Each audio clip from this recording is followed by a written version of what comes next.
광고 말씀드렸고요. 또 혹시 못 가시는 분들도 학교를 위해서 다음 세대 젊은 세대들을 위해서 이렇게 기도해 주시기를 부탁을 드리겠습니다. 광고 겸 소식 마쳤고요. 오늘 예배 회복 우리가 저녁에 공부를 하고 있는데 오늘 5과입니다. 그래서 이 5과의 주제가 뭐냐면은 예배 회복이 우리 예배 회복을 다루고 있죠. 예배 회복이 다른 모든 회복 신앙 회복의 원동력이 되어진다. 이제 이 주제를 좀 가지고 오늘 말씀을 좀 나누기를 원합니다.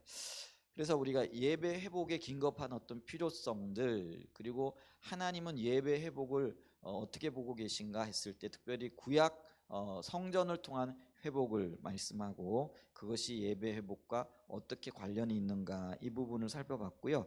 그 다음에 예배 회복을 통하여 하나님은 어떤 비전을 가지고 계신가 이제 이 부분까지 쭉 살펴봤습니다. 이제 그러면서 이 예배 회복이 왜 중요하냐라고 했을 때 이 예배 회복이 우리의 모든 신앙의 회복과 아주 밀접한 관련이 있기 때문이다라는 것이죠.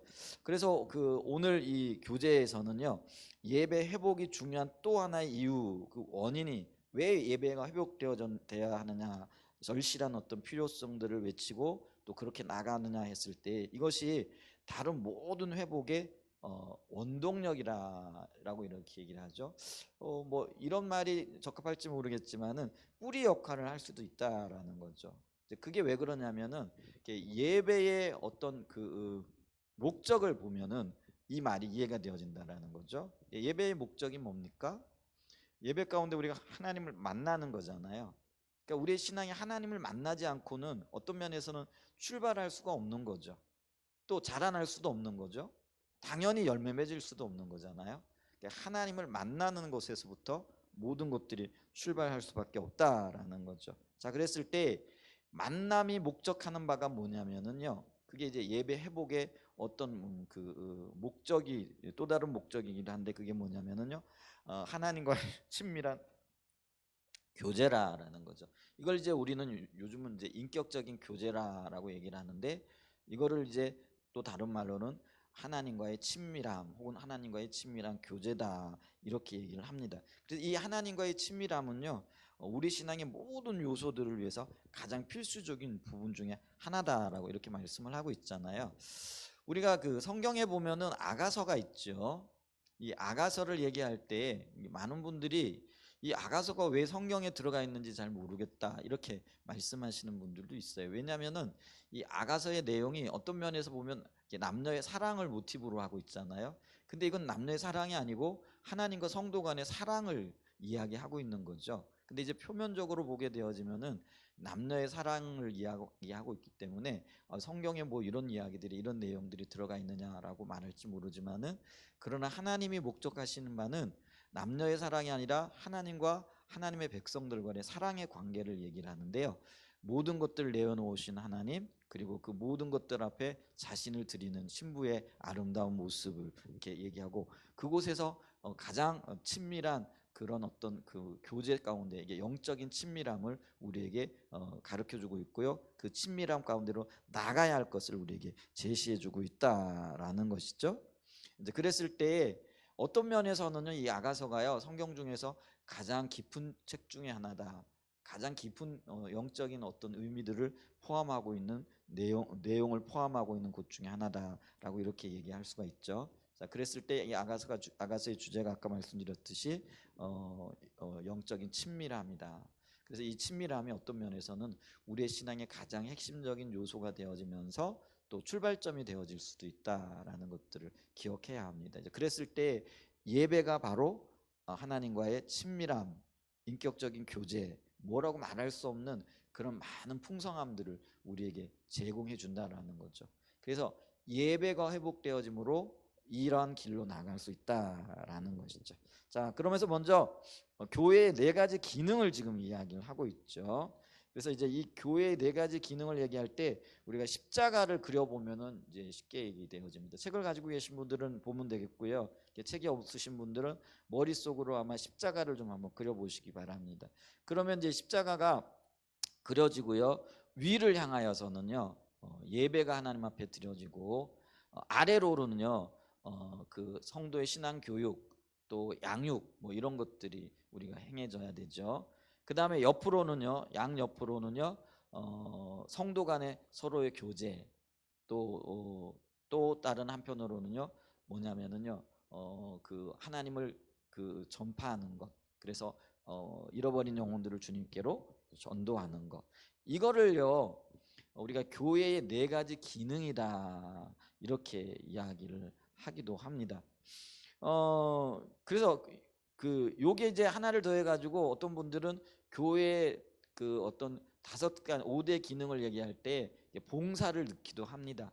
근데 이 봉사는 뭐 교제에 들어가기도 하고요. 어떤 면에서는 뭐 양육에도 이렇게 포함이 되어질 수 있는 그런 영역이기 때문에 대부분의 이제는 교회의 어떤 네 가지 기능을 예배, 또 양육, 교육을 얘기하죠. 교육, 교제, 전도 이렇게 얘기를 합니다. 한번 해볼까요? 자, 교회 4대 기능, 예배, 그 다음에 교육, 그 다음에 전도, 그 다음에 교제. 이제 요거를 이제 이해하기 쉽게 십자가에 해가지고요. 십자가 위쪽으로는 이게 예배는 하나님 앞에 드려지는 거잖아요. 교육은 어떤 면에서는 하나님께서 그 백성들을 가르치고 또 새롭게 하시는 거죠. 그 다음에 옆으로는 뭐가 있어야 돼요? 다른 사람들을 전도하는 게 있어야 되고요. 또 성도들 간에 뭐가 있어야 되죠? 사랑의 섬김, 교제가 있어야 된다라는 거죠. 그런데 이 네 가지 기능이 교회에서 골고루 혹은 뭐예요? 어떤 면에서는요 효과적으로 드려져야 됩니다. 그리고 행해져야 됩니다. 그러니까 이 말은 뭐냐면 굉장히 균형 감각이 있게 행해져야 된다라는 거죠. 그런데 이제 어떤 부분이 유달리 어떤 면에서는 뭐 강조되어지기도 하고 어느 교회는 어느 부분이 뭐랄까요 은사적으로나 어떤 그 여건적으로나 이렇게 활발하게 일어나는 교회들도 있을 수 있어요. 예를 들면은 한국교회 한때는 이제 사랑의 교회 같은 경우에는요 사랑의 교회가 굉장히 강조했던 게 뭐예요? 옥하는 목사님 이렇게 생존해 계시고 또 그 교회가 굉장히 뭐라 그럴까요? 이제 한국교회에 영향을 미쳤던 게 뭐죠? 이게 제자훈련이라는 거죠. 그러니까 그럼 제자훈련이라는 게 이게 이제 양육에 들어가는 거잖아요. 그러니까 물론 그 교회가요 양육에만 전념한 건 아니겠지만은 이제 보여지는 어떤 영역에서는 양육이 굉장히 크게 강조되어졌고 그 교육과 관련되어진 어떤 많은 특별한 은혜와 은사들이 있었고 그것이 한국 교회에 많은 영향력을 이렇게 미쳤던 것들을 이렇게 보게 되어지죠. 반면에 이제 어떤 면에서는요, 전도를 굉장히 강조했던 우리 여기 현아자매님 계신데 목포에 거기도 이제 제자훈련을 했는데 목포 성서 제일침례교회라고 있어요. 혹시 기억나세요? 그 교회도 제자훈련을 굉장히 강조했는데 근데 제가 예전에 전도사 시절에 제가 섬기던 교회 목사님이 거기에 꽂히셔가지고 저를 데리고 또 우리 성도들 데리고 거기 1년에 한 번씩 뭐 대회를 하더라고요. 그래서 제가 한번 방문을 해본 적이 있는데 근데 거기는 제자 훈련을 하는데 어떤 제자 훈련이냐면 전도에 굉장히 초점이 맞추어진 제자 훈련이었어요. 그러니까 전도와 제자 훈련이 조금 플러스가 되어져 있는데 전도가 어떤 면에서 제가 느끼기엔 그랬어요. 강조되어져 있는 어떤 그런 교회였던 것 같아요. 그러니까 특성이 있다라는 거예요. 그러니까 그런 것들 때문에 한국 교회에 한때는요 굉장히 많은 영향력을 미쳤어요. 지금도 아마 사랑의 교회는 이 제자 훈련과 관련되어져서는 많은 뭐 국제 제자 훈련원이라든지 아니면 이런 것들을 통해 가지고 전 세계적으로 많은 영향력을 미치고 있고요. 근데 목포 성서제일교회는 지금 있는지 모르겠어요. 요즘은 굉장히 뭐랄까요? 제가 그때 90년대 초반인데 90년대 중반인가요? 90년대 초반인 것 같아요. 다녀오고 이후로 그 교회에 무슨 일이 있었는지 교회가 지금 없어졌는지 뭐 하여간 모르겠어요. 그때 이후로 한동안 굉장히 어떤 뭐랄까 유명세를 탔었던 교회인데 지금은 이렇게 소식을 들어보기가 힘든 이제 그런 교회가 이렇게 되어졌어요. 그래서 있잖아요. 이 네 가지 기능 중에 어떤 것들이 특별히 은사로 이렇게 주어지기도 하고 또 어떤 기능에 특별히 이렇게 중점을 두는 교회들이 있어서 그 부분이 특별하게 어떻게 은혜가 있고 발달되어진 교회들도 있어요. 그런데 그런 것들이 은사로 혹은 뭐 특별하게 어떤 그 목회자의 또 어떤 비전을 따라서 이렇게 부각되어지기도 하지만은 그러나 건강한 교회는 어떤 교회냐면은요 이 네 가지 기능이 효율적으로 혹은 균형 있게 자라나야 됩니다. 그래서 예배, 전도, 교제, 교육 이 모든 것들이 올바르게 어느 한쪽에서 이렇게 기울어지지 않도록 균형 감각 있게 이렇게 들여지고 균형 감각 있게 발전되어지는 것이 굉장히 좋고요. 또 그런 것들이 건강한 교회다 이렇게 할 수 있다라는 거죠. 그런데 그럼에도 불구하고 우리가 우선순위를 매겨봐야 할 필요가 있다라는 거죠. 이게 뭐 우선순위를 매겨야 할까 말까 뭐 이러긴 하지만 그래도 이 네 가지 기능 중에서 가장 중요하다 그리고 가장 중요할 수밖에 없는 그 역할 혹은 기능이 있는데 그게 뭐냐면은 결국은 예배라는 거예요. 그래서 교회는요 다른 말로 얘기하면 예배 공동체라 이렇게 얘기를 할 수 있습니다. 우리가요 교회를 예배 공동체라고 얘기를 하는데 어색하지 않죠? 왜냐하면 우리가 예배의 중요성을 잘 알고 있기 때문에 그래. 그런데 교회를 교육 공동체다, 뭐 교제 공동체다, 전도 공동체다, 뭐 이렇게 말할 수는 있어요. 근데 좀 어딘가 어색하죠? 어색하다라는 건 뭐냐면은요. 예를 들면 나무가 뿌리가 있고 줄기가 있고 가지가 있고 꽃이 있잖아요. 근데 그걸 갖다 거꾸로 이제 이렇게 뒤집어 놓게 되어지면은 이게 좀 어색하죠. 그러니까 뿌리가 또 뿌리, 줄기, 가지, 꽃 이렇게 뭐랄까 이게 어떤 균형 있게 그러니까 바르게 세워졌을 때 그 나무가 꽃이 피고 열매가 맺게 되어지는 거지 이걸 거꾸로 꽂아 놓게 되어지면은요 이게 좀 어색할 뿐만 아니라 교회가 제대로 세워지고 성장하고 하나님이 기뻐하시는 교회가 되어질 수 없다라는 거예요. 그러면 이게 네 가지 기능 중에 예배가 가장 기본이 되어진다라는 건 예배 공동체로서 하나님과의 교제 가운데 인격적인 만남을 토대로 하나님의 비치심과 또 인도하심을 따라서 골고루 전도하고 또 성도 간에 교제하고 또 그 하나님의 말씀을 가르치며 신앙을 가르쳐야 할 필요가 있다라는 것을 이야기하고 있다라는 것이죠. 왜냐하면은 하나님의 자녀들이 하나님과의 만남을 통해서 영적인 힘과 능력을 공급받아야 된다는 거죠.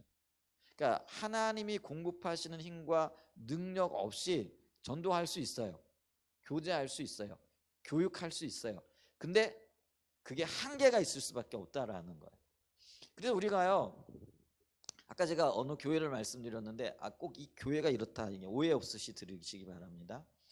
그 교회가 뭐 성령을 따라 뭐 이렇게 왔겠죠. 근데 어느 순간에요 어느 곳에 굉장히 초점을 맞췄는데 갑자기 그 모든 힘들이 소진해 버렸던 건 뭐냐면은요 이 하나님과의 관계에 문제가 생긴 것일 수 있다라는 거죠.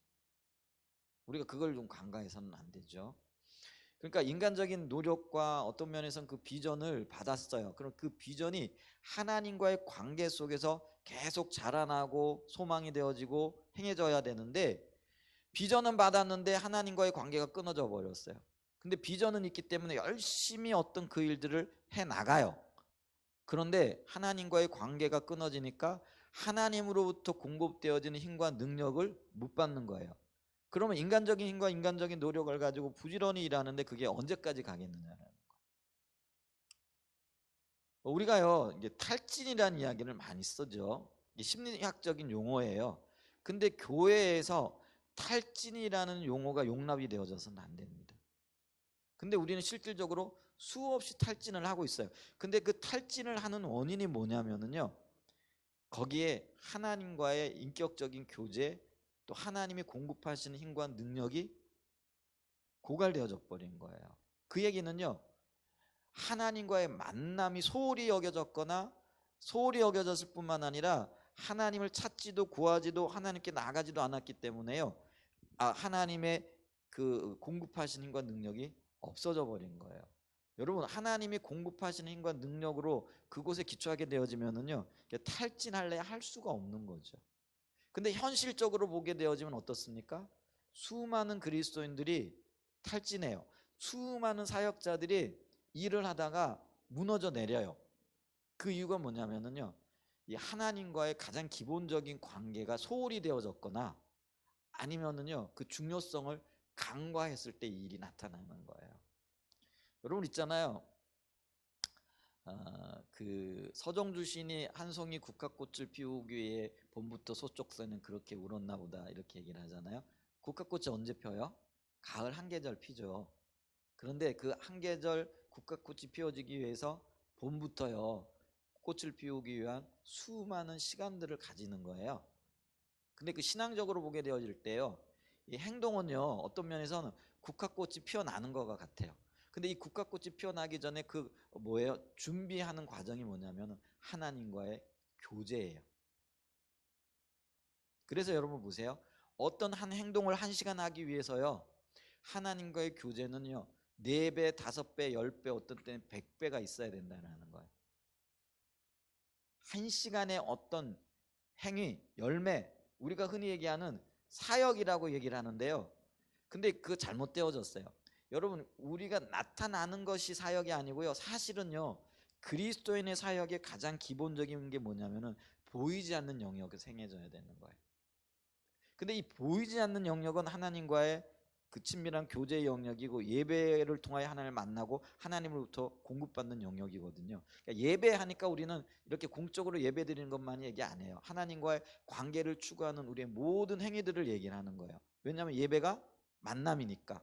그럼 만나면은요 이렇게 주님을 높이는 행위도 있고, 기도할 때 우리가 주님을 만나기도 하고요, 또 말씀 묵상을 통해서 주님을 만나기도 하고. 그러니까 우리가 예배라는 거를요, 예배 그러면 제일 먼저 뭐 생각나요? 이렇게 뭐죠? 뭐 갖춰가지고 1시간 나와서 공예배 드리는 거, 이것도 예배예요. 근데 실질적인 것은 우리의 삶에서 하나님을 얼마나 추구하고 얼마나 구하고 얼마나 주님을 만나냐, 인격적인 교제를 추구하느냐, 이 만남의 모든 과정들이 예배의 한 과정이라 이렇게 얘기할 수 있거든요. 그래서 우리는 삶이 예배라고 얘기를 합니다. 자, 그랬을 때 이 보이지 않는 예배의 영역이 결과로 나타나거나 행위로 나타나는 그 소수의 어떤 시간들보다도 훨씬 더 많아야만이 열매가 아름다울 수 있다는 거예요. 그러니까 이게 어려운 거예요. 사람들은 어디에 집중해요? 보이는 곳에 집중하지 않습니다. 보이지 않는 곳엔 별로 집중하지 않아요. 근데 한 사람이 영적으로 얼마만큼 깨어 있는가, 혹은 얼마만큼 성장했는가를 보는 시금석은요, 사람들에게 보여지는 내가 아니라요, 하나님과 단둘이 있을 때의 내 모습입니다. 그러니까 다른 사람들이 아무도 보지 않을 때의 내 모습이 그 사람의 진짜 신앙의 모습이고 하나님 앞에서의 성숙의 모습이라는 거예요. 이런 얘기하면 저는 굉장히 부끄럽습니다. 저 역시도요, 보여지는 것에 초점을 맞춰주고, 우리 그렇잖아요. 사람이 보는 곳에서는 그래도 암만 해도 조심을 하거나 아니면은 뭐 하죠. 저만 그래요? 여러분들은 안 그러세요? 그런데 기억해야 될 게 있어요.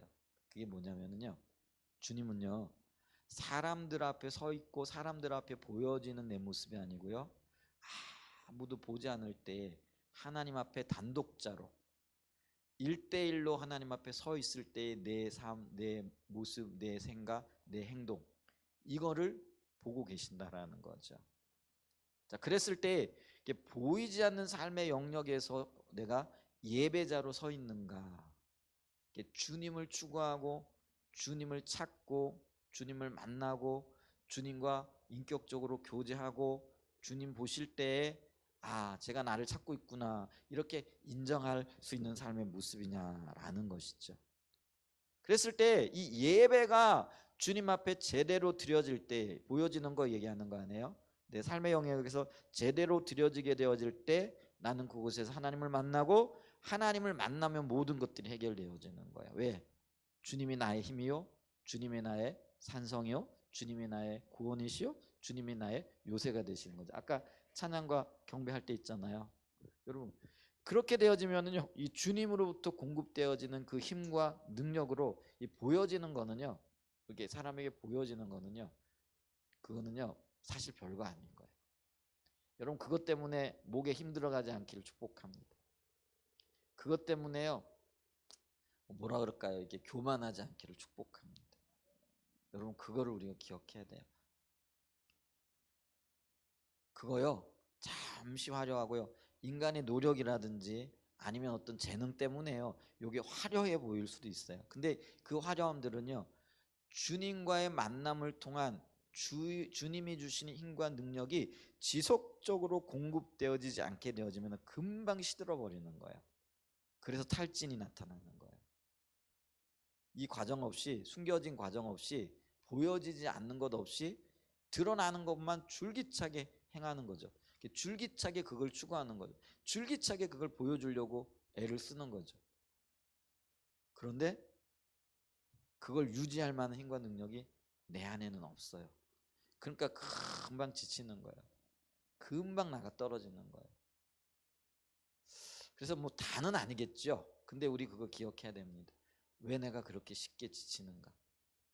왜 내가 그렇게 쉽게 포기하고 싶고, 왜 그렇게 쉽게 어떤 인내의 어떤 그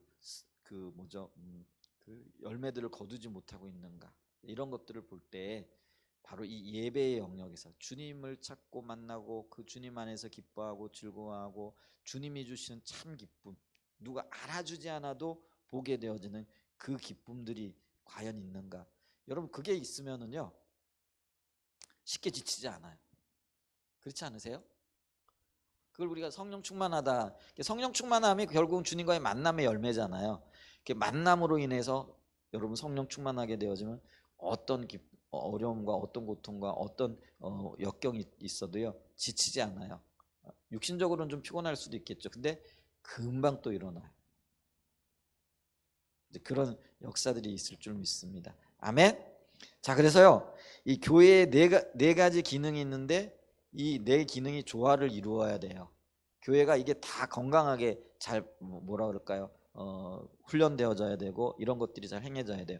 그러나 그 중에서 가장 중요한 기능이 뭐라고요? 예배다. 예배는 주님과의 만남이기 때문에 그렇다라는 거죠. 그래 우리는 이 점을요 하나님께서 이스라엘 백성들을 애굽에서 건지실 때 가지고 계셨던 하나님의 의도에서도 발견할 수 있다라는 거죠.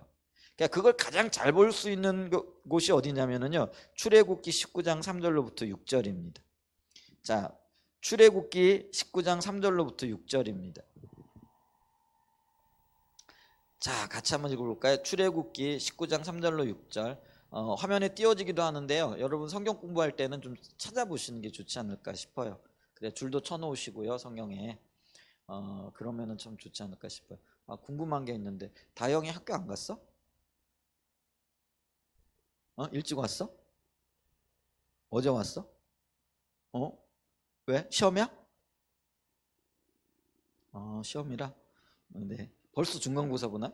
대학 좀 중간고사 보고 있나요? 내일 어쨌든 가봐야 되긴 할 텐데.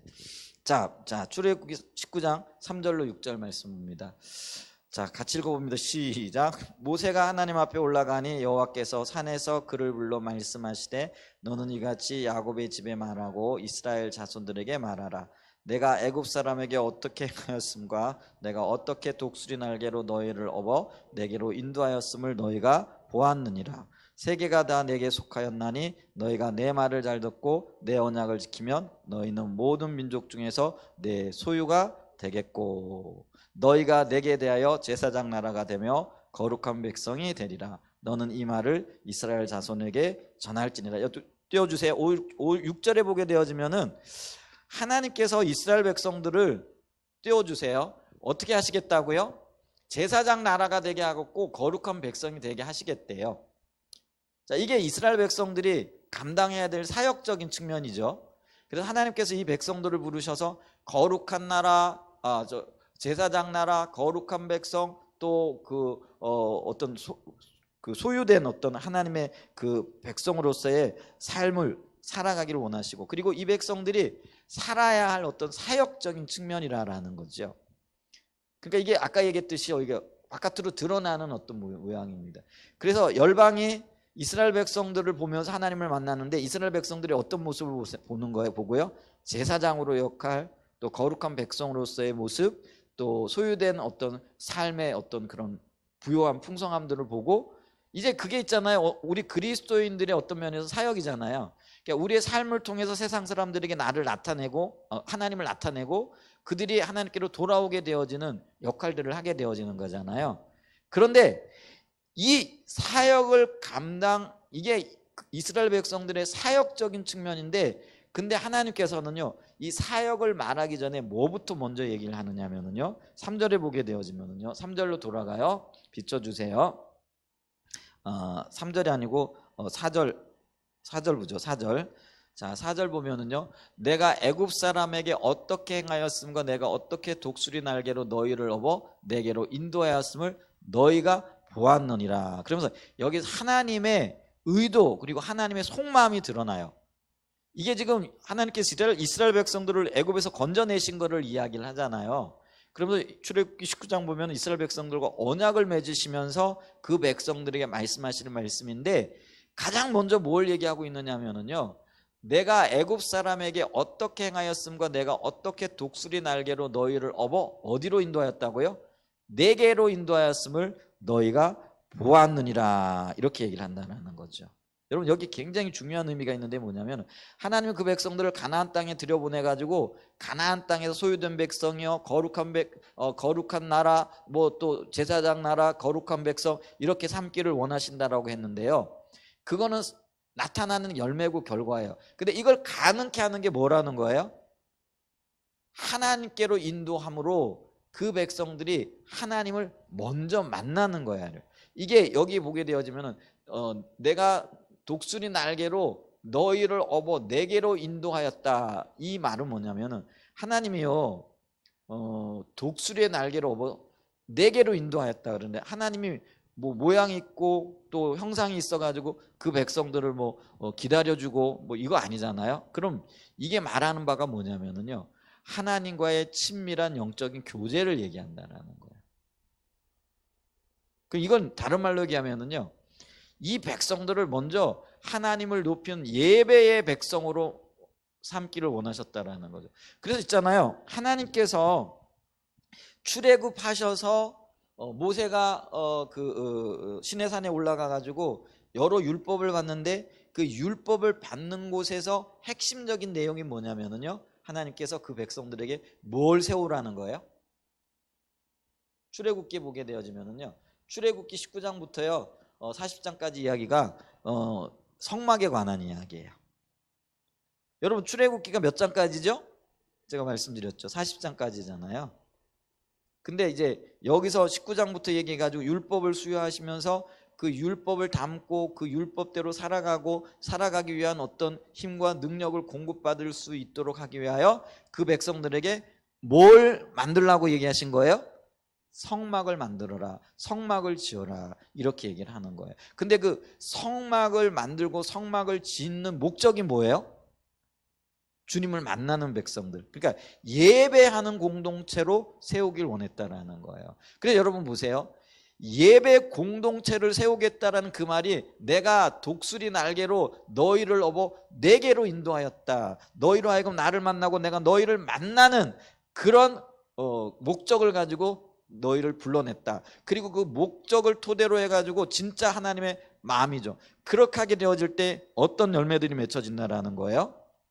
여기 보면 그 거룩한 하나님의 소유가 되어질 뿐만 아니라 제사장 나라가 되어지고 거룩한 백성이 되어진다라는 거예요. 여기에서 사역이 나오는 거예요. 아까 제가 말씀드렸잖아요.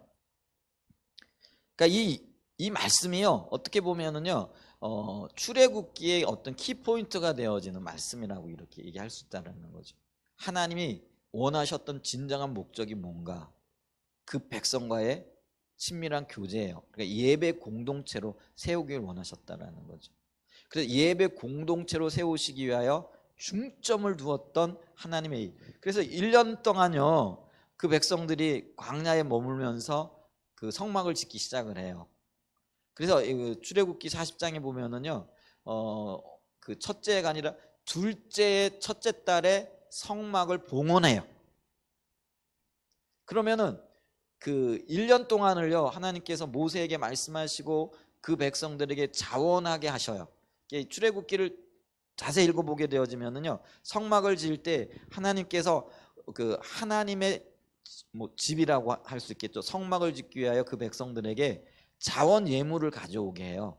그런데 이 이스라엘 백성들이 자원 예물을 진짜 기쁨으로 드려요. 그러니까 여기서 우리가 어떤 하나님 앞에 나아가는 자세를 발견하게 되어지는데, 그게 뭐냐면 하나님의 일에 동참하고 하나님의 일에 그 자신을 어떻게 드리는 거는요, 자원함으로 해야 되는 거죠.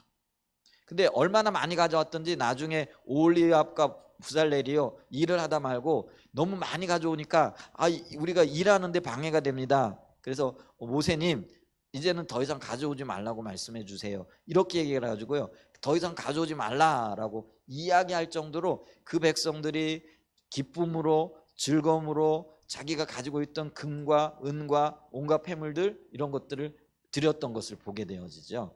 근데 이런 것들을 가지고요, 하나님께서 특별한 능력을 주었던, 은사를 주었던 그죠, 부살렐과 오홀리압을 통해 가지고요, 공교하게 실을 섞어 만들어 가지고요, 텐트죠, 천막을 만드는 겁니다. 덮개를 만들고 그래 가지고 이 성막을 완성하는데요, 그게 1년 만에 딱 이루어져요. 그래서 둘째 첫째 달에 출애굽기 40장에 보게 되어지면 성전 봉헌식을 행하게 되어지는데요, 그 성전 기구와 모든 것들에 기름을 발라 가지고요, 여기에 하나님의 은혜가 흐르게 하게 되어지는 거죠. 그리고 그 봉헌하는 날 어떤 일이 일어났느냐면요, 이 성막의 목적이 그 백성을 만나는 거라 그랬잖아요. 그리고 그 만남을 위한 성막이 세워지고, 그걸 봉헌한다라는 건 하나님 앞에 드린다라는 의미잖아. 그리고 드리는 어떤 의식을 행할 때요, 어떤 역사가 나타났냐면요, 그 성전에 여호와의 영광이 너무나 그 강력하게 임하는 거예요.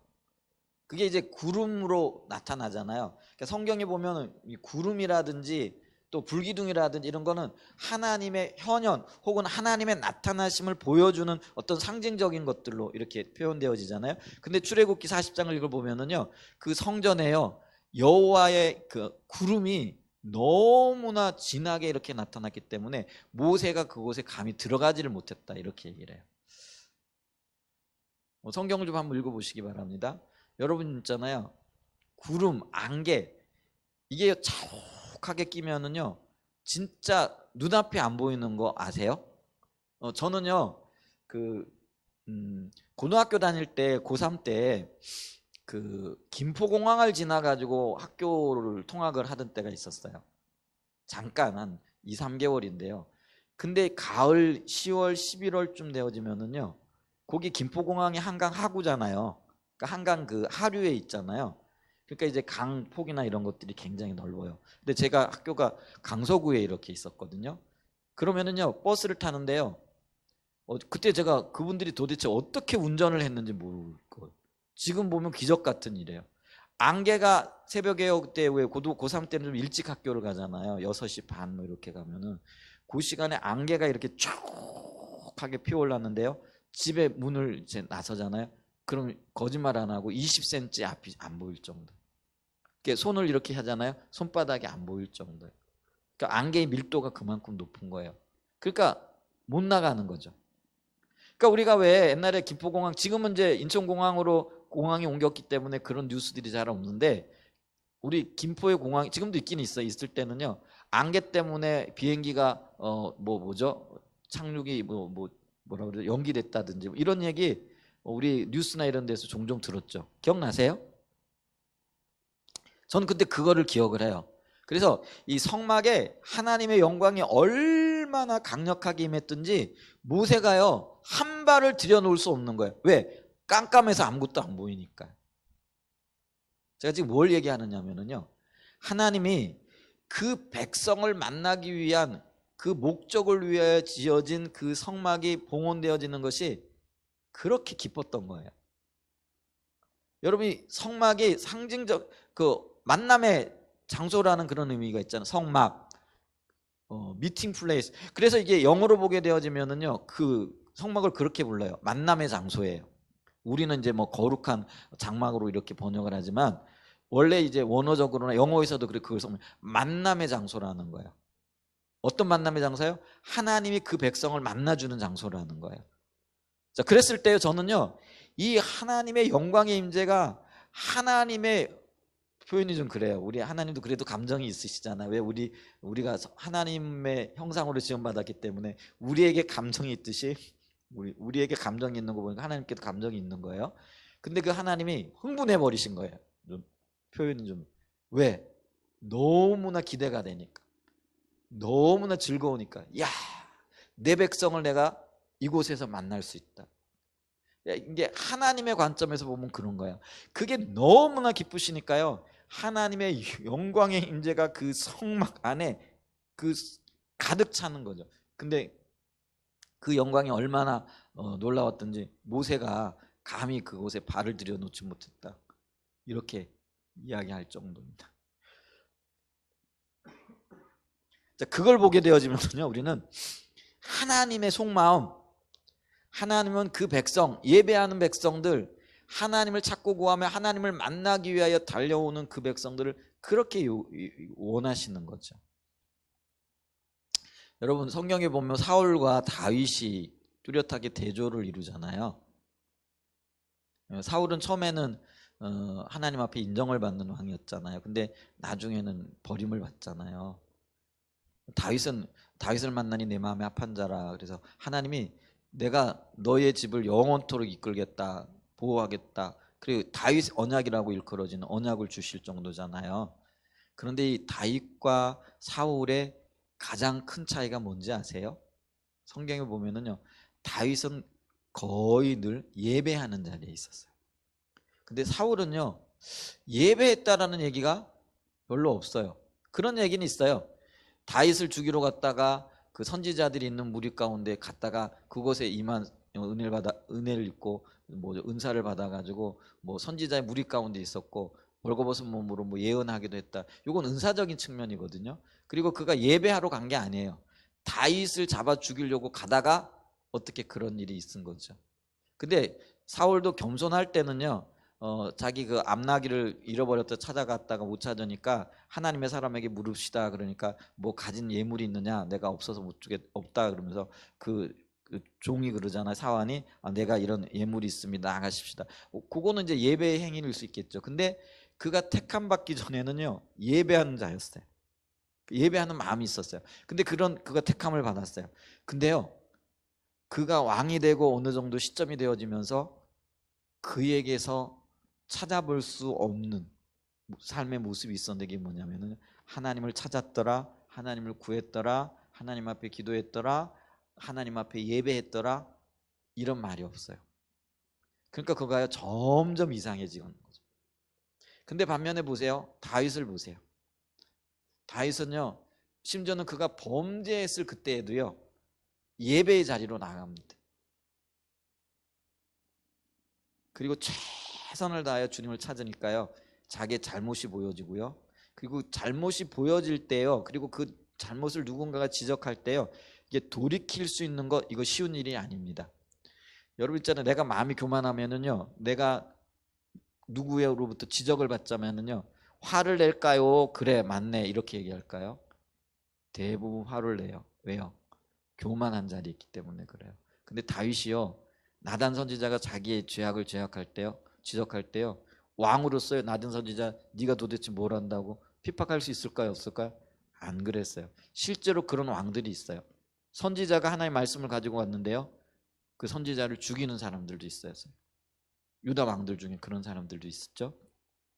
근데 그가요, 나단을 통해서 하나님이 그의 죄를 지적할 때요, 납작 엎드립니다. 근데 이 납작 엎드릴 수 있었던 이유가 뭐냐면은요, 그가 하나님을 찾는 자리에 있었기 때문에 그래요.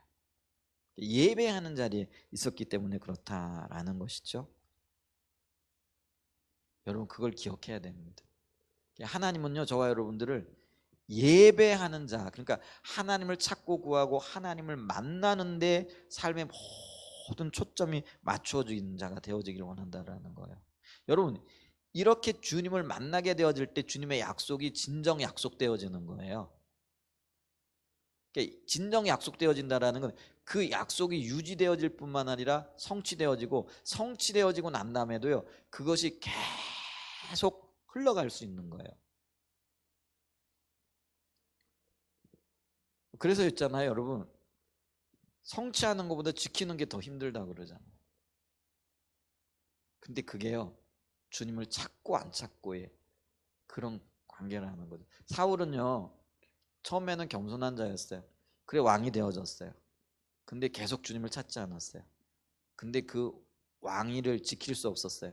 여러분 이스라엘 그 왕들에게 있어서 그리고 왕이 성공했다라는 거는요, 그가 얼마나 뭐 강력한 왕이었느냐 이것도 있지만은요, 그의 왕권을 자신의 후손들에게, 자기가 의도하는 사람에게 물려줄 수 있느냐 없느냐 이거예요. 그러니까 다윗을 성공한 왕이라고 보는 거는요, 그의 왕권이 그의 아들에게 평화롭게 이양되거든요. 물론 여러 가지 방해들이 있었지만은, 그래서 다윗의 왕위가 이어지는 거예요. 근데 사울은 어때요? 그냥 당대에 끝나버리잖아요. 이게 불행인 거예요. 그러니까 보세요. 오늘 우리가요, 정말 주님 앞에서 그 우리를 돌아봐야 할 그런 시점인데요. 예를 들면 나의 신앙이, 나와의 하나님의 관계가 내 자손들에게, 내 자녀들에게 이어질 것인가, 아니면 내 당대에서 끊어질 것인가. 이거 심각한 문제거든요.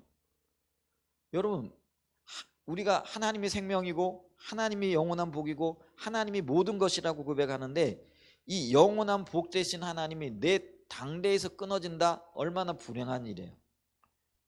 내 자식에게 그게 이어질 수 없다? 이게 얼마나 가슴 칠 일이라는 거예요. 우리의 신앙의 성공, 신앙의 개성이 이어져야 되는데, 이게 얼마나, 여러분, 이게 저주일 수 있어요. 그렇잖아요. 근데 지금요, 우리의 믿음이 우리의 그 다음 세대까지 이어지지 않을 위기 가운데 있어요. 다행히 우리의 믿음의 선배들은요, 그래도 우리까지 이어졌어요. 복이죠. 근데 지금 어떻게 됐어요?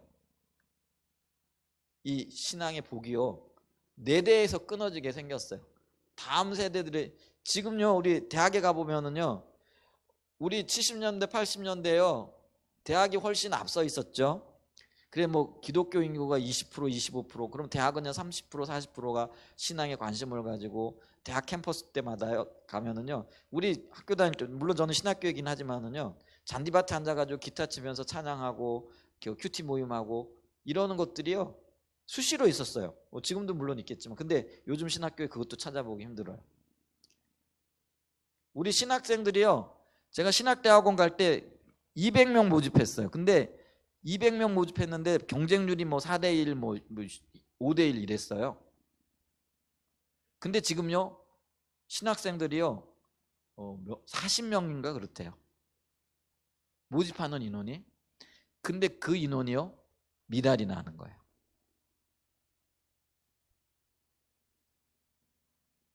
야, 지금요. 그래 지금요 신학교가 유지되어지는데, 모르겠어. 우리 교단을 보면은요, 우리 신학교 다닐 때는 신학과하고 기독교 교육학과하고 종교음악과 요 세 과만 있었어요. 근데 지금은 유아교육학과, 성교영어학과, 뭐 또 무슨 학과 무슨 학과 그래가지고 직접적으로, 그러니까 신학이라든지 이런 과 외에 다른 과들 때문에 학교가 유지되어지는 거예요.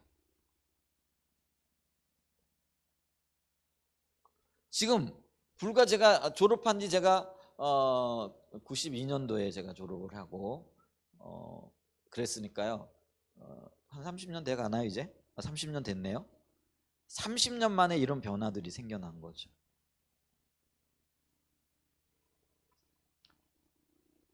매년요 학교에서 연락이 와요. 학생들 있으면 좀 보내주세요 목사님. 근데 보낼 학생이 없는 거예요. 신학을 공부하겠다고 하는 젊은이들이 없는 거예요. 일반 대학에도요, 제 아내도 아마 그 대학 다니면서 예수를 믿었는데요, 여러분 그 대학 다닐 때 대학 캠퍼스에요 선교 단체들이 들어가 가지고요, CCC든지 IVF라든지 하여간 뭐 여러 선교 단체들이요 날마다 이렇게 뭐 모임 갖고 기타 치고 찬양하고 전도하고 이런 것들이요 굉장히 보편적이고 일상이었어요. 근데 제가 충격적인 얘기 그때 우리 민권사님 통해서 들었잖아요. 한남대 기독교 학교에, 그곳에 권사님이 전도지 들고 가가지고 전도하다가 그 젊은이들한테 욕을 먹었어요. 그랬더니 이분이, 그게 너무나 충격적인 거예요.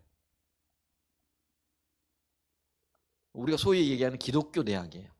기독교 대학에서 전도지 들고 가가지고 전도지 나눠줬는데 그걸 학생들이 정면에다 대고 욕을 해버린 거예요. 또 우리 민권사님이 할머니시잖아요. 연세가 지금 60이 넘으셨잖아요. 그러니까 그게 충격을 받아. 그러니까 다음에 학교 가기 겁나다 그랬어요. 그분이 한남대 지금 섬기고 있잖아요.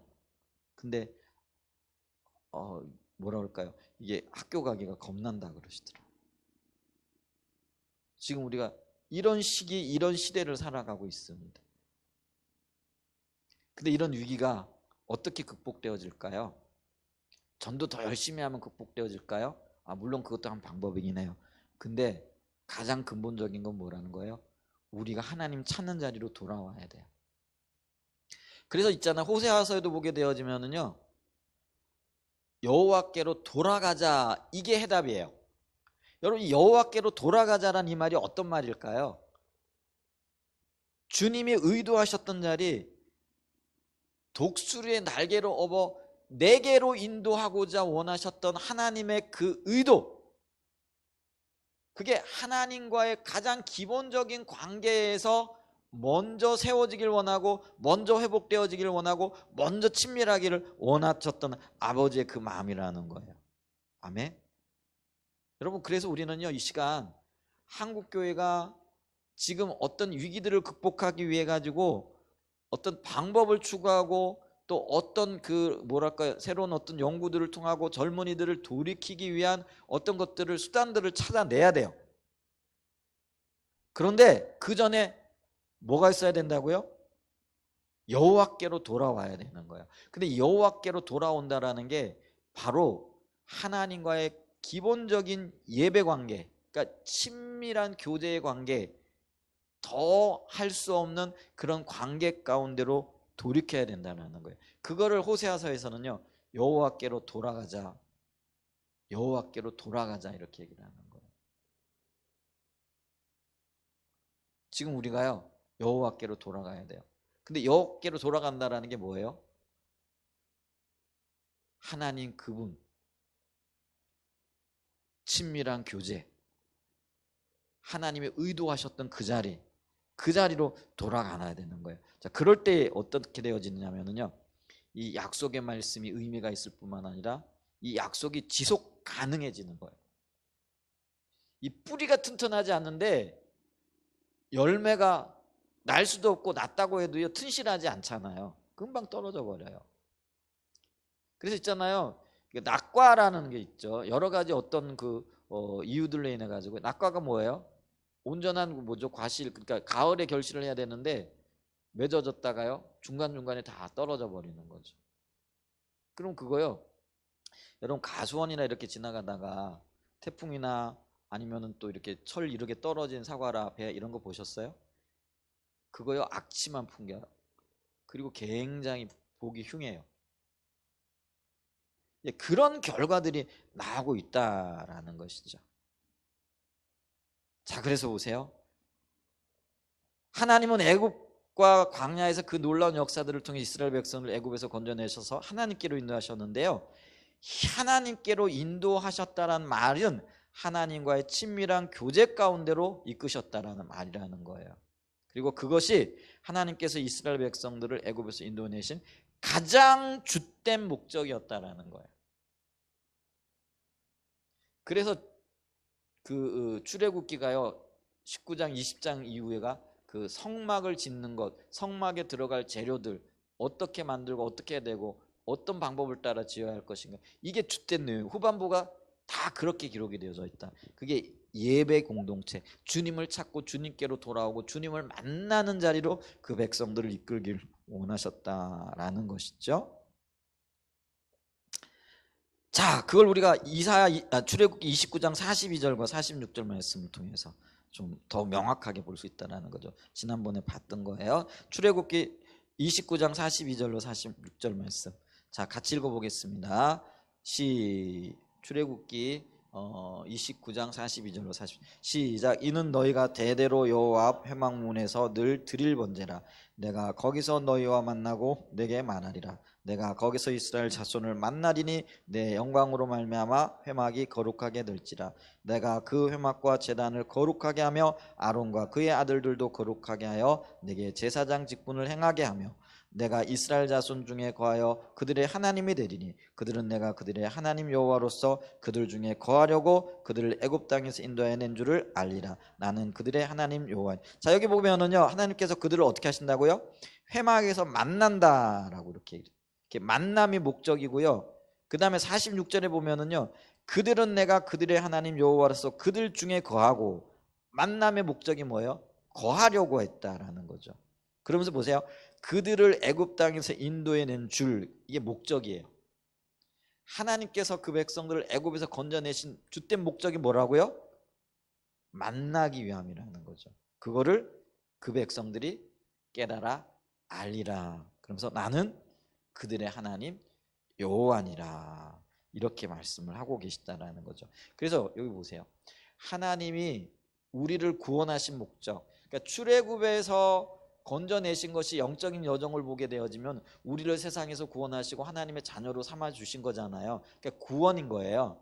그러면은 출애굽에서 건져내신 목적도 하나님은 그들을 만나고 그들과 함께 하시려는 의도예요. 그게 주된 목적이에요. 그럼 우리를 구원하신 주된 목적도 뭐예요?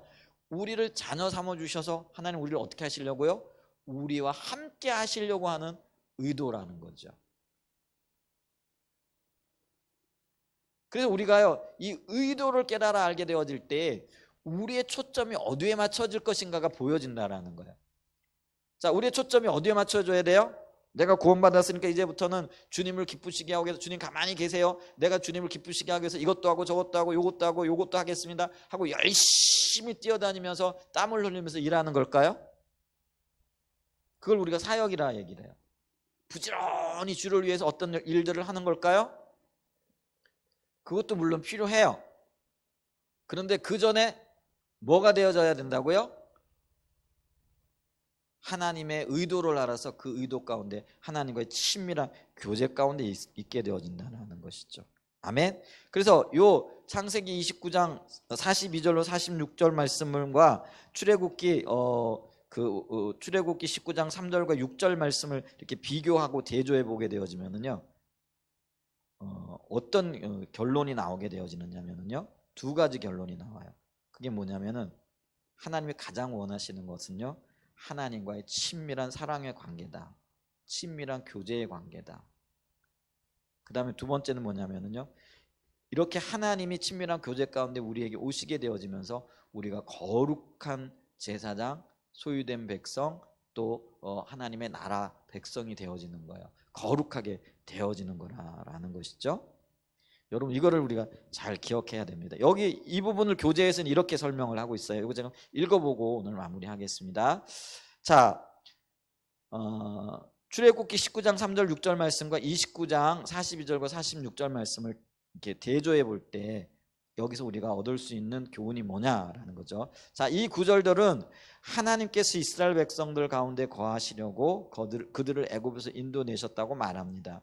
이 구절과 출애굽기 19장 3절과 6절을 대조해 보면 몇 가지 중요한 결론을 얻을 수 있는데, 첫째는 하나님은 하나님과의 친밀한 교제로 이끄시기 위해 이스라엘 백성들을 애굽에서 건져내셨습니다. 동의되시죠? 이것이 하나님께서 이스라엘 백성들 가운데 임하셔서 그들 가운데 거하심으로 성취된다는 것입니다. 그리고 바로 그 일을 위해 회막에서의 예배를 통해 하나님께서 그들을 만나 주시는 것이 한 핵심적인 요소라는 것입니다. 이스라엘 백성들의 입장에서 볼 때 그들은 회막에서의 예배를 통해 하나님을 만남으로 하나님과의 친밀한 교제 가운데 들어갈 수 있었습니다. 자, 회막에서 예배 드릴 때, 하나님을 찾아 나갈 때 하나님이 그곳을 방문하시는 거예요. 성경에 줄기차게 흐르고 있는 원리 중에 하나가 뭐예요? 네가 나를 찾으면 내가 너를 만나주겠고, 네가 나에게 구하면 내가 응답하겠고. 여러분, 이게요, 성경의 핵심적인 원리 중에 하나입니다. 그렇기 때문에 어떻게 해야 된다고요? 내가 하나님을 찾아 나가야 되는 거예요. 그러면 주님이 내게로 오세요. 내가 부르짖으면은요 주님이 응답해 주시는 거예요. 아멘. 그래서 이 회막의 목적이 이스라엘 백성들로 하여금 하나님을 찾아 나오게 하려고 하시는 그런 하나님의 의도, 그게 가시적인 어떤 것이었다라는 것들을 볼 수 있죠. 근데 그곳에서 만나 주심으로 어떤 열매를 얻기를 원하셨던 거예요? 하나님과의 친밀한 교제의 열매를 맺기를 원하셨다는 거죠. 이게 하나님의 정말 그 마음속에 담아주셨던 참된 의도입니다. 그리고 이것이 우리의 신앙의 가장 기본입니다. 그리고 이렇게 하나님과의 친밀한 교제를 통해서 거기서 뭐가 나오는 거예요? 사역이 나오는 거예요. 사역을 우리가 일이라고 하잖아요. 그 일은요 친밀한 교제를 통해서 나와야지 하나님이 기뻐하시는 일이 되는 거예요. 근데 이 교제 없이 내가 내 열정과 내 열심으로 내가 계획하고 내가 세운 비전을 따라가게 되어지면은 이게 자기 열심이 되어지는 거예요. 근데 이 자기 열심이 나를 지치게 해요. 힘들게 해요. 그리고 금방 탈진하게 해요. 우리가 그걸 기억해야 되겠죠. 자, 두 번째. 자, 이렇게 하나님께서 영광으로 임하실 때 그 백성을 만나주기 위해 하나님이 찾아오시는 거죠. 임할 때 어떤 열매들이 있느냐면 그들은 거룩하게 되고 그것을 통해 그들이 제사장 직분을 감당하도록 되어 있었습니다. 이 말을 출애굽기 19장과 대조해 보면 결국 하나님께서 영광으로 임하셔서 그들 가운데 운행하셔야 그들이 하나님의 특별한 소유 제사장 나라 거룩한 백성으로서의 삶을 살아갈 수 있었다라는 것입니다. 이게 굉장히 중요한 의미입니다. 내가 하나님을 찾을 때 하나님이 오세요. 하나님이 오셔야 비로소 내가 사역을 할 수 있고 하나님이 주도하시는 사역이 되어질 때 그 사역이 어떤 사역이 되어진다라는 거예요? 하나님이 영광 받으실 수 있는 사역이 되어진다라는 거예요. 이 말을 거꾸로 뒤집어 보면은요, 하나님이 안 오셨는데도 자기 열심, 자기 마음, 자기 소원을 따라서 일을 할 수 있다라는 거예요, 없다라는 거예요?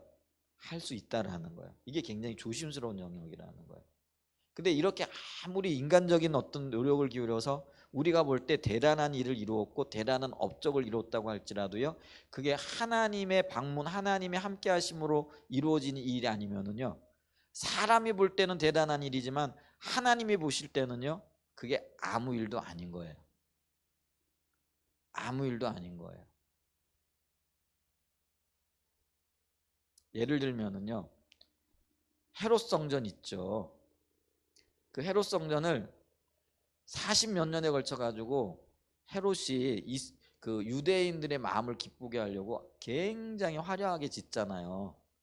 그 제자들도요, 그 헤롯 성전을 가리키면서 이렇게 아름답게 지어진 성전을 좀 보십시오 그랬더니 주님이 그걸 인정하시나요?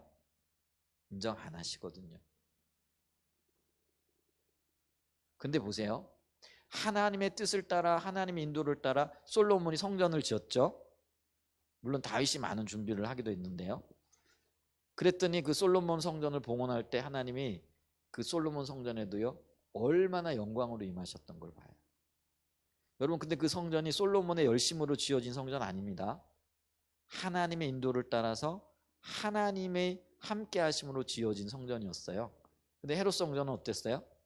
헤롯이요 자기의 영광을 드러내고 그리고 유대인들의 마음을 얻기 위해 가지고요 인간적인 노력과 인간적인 열심을 가지고 지었거든요. 근데 외형은 굉장히 화려하고 그리고 여전히 그 시대에도요 성전이 계속 확장되어지고 있었잖아요. 그러니까 제자들이 그 성전을 보면서 감탄을 하면서 와, 이렇게 화려한 성전, 우리에게 이런 성전이 있습니다. 근데 주님의 반응을 보시면은요 그 성전 인정하지 않으세요. 그리고 심지어는 그 성전이요 이미 하나님이 함께 하시지 않는 성전인 거죠. 왜냐하면 인간적인 이득과 인간적인 어떤 소득을 얻으려고 하는, 그래서 예수님이 그 성전을 가리켜서 뭐라고 말씀하세요? 강도의 소굴을 만들었도다. 하나님의 집을, 내 집은 기도하는 집, 만민이 기도하는 집이에요. 여러분, 기도가 하나님을 만나는 거잖아요. 하나님과의 교제잖아요. 그게 하나님과의 교제가 기도의 어떤 핵심적인 목적이잖아요. 근데 이 만민이 기도하는 집을 헤롯은 뭘로 만들었다라는 거예요? 대제사장들과 그때의 바리새인들과 영적인 지도자들은 뭘로 만들었다라는 거예요? 강도의 소굴로 만들었다. 이게 하나님의 관점이에요. 그걸 우리가 기억해야 된다라는 것이죠. 그래서 이런 모든 것들을 봤을 때 우리의 신앙이 회복되어지는 가장 교회의 4가지 기능을 비춰봤을 때 가장 먼저가 뭐라는 거예요? 예배라는 거예요. 그러니까 우리의 삶에 예배가 회복되어져야 되는 거예요. 그래서 이 예배가 회복되어질 때 다른 모든 것들이 회복이 되어져요. 교육도 회복이 되어지고 전도도 회복되어지고요. 또 사역도 회복이 되어지고 양육도 회복되어지는 거예요. 그러니까 바른 자리를 찾을 수 있게 되어진다는 거예요. 아멘. 자, 이처럼 구약에서부터 하나님께서 우리를 부르신 가장 주된 목적은 하나님과의 친밀함 뿐만 아니라 하나님의 백성으로서 모든 삶을 위해 예배가 가장 필수적인 한 가지 요소였던 것을 볼 수 있습니다. 다시 말해 예배를 통해서 하나님을 만나고 하나님의 영광을 보는 것이 모든 것의 원동력이었던 것을 볼 수 있습니다. 자, 그래서 이 교회가 회복되어지기 위해서 어떻게 예배가 회복되어지고 또 어떻게 회복되어지는 것이 진정한 주님의 관점에서의 예배 회복인가, 이 부분들을 계속해서 좀 다루어 나가도록 하겠습니다. 오늘 여기까지 보도록 하겠습니다.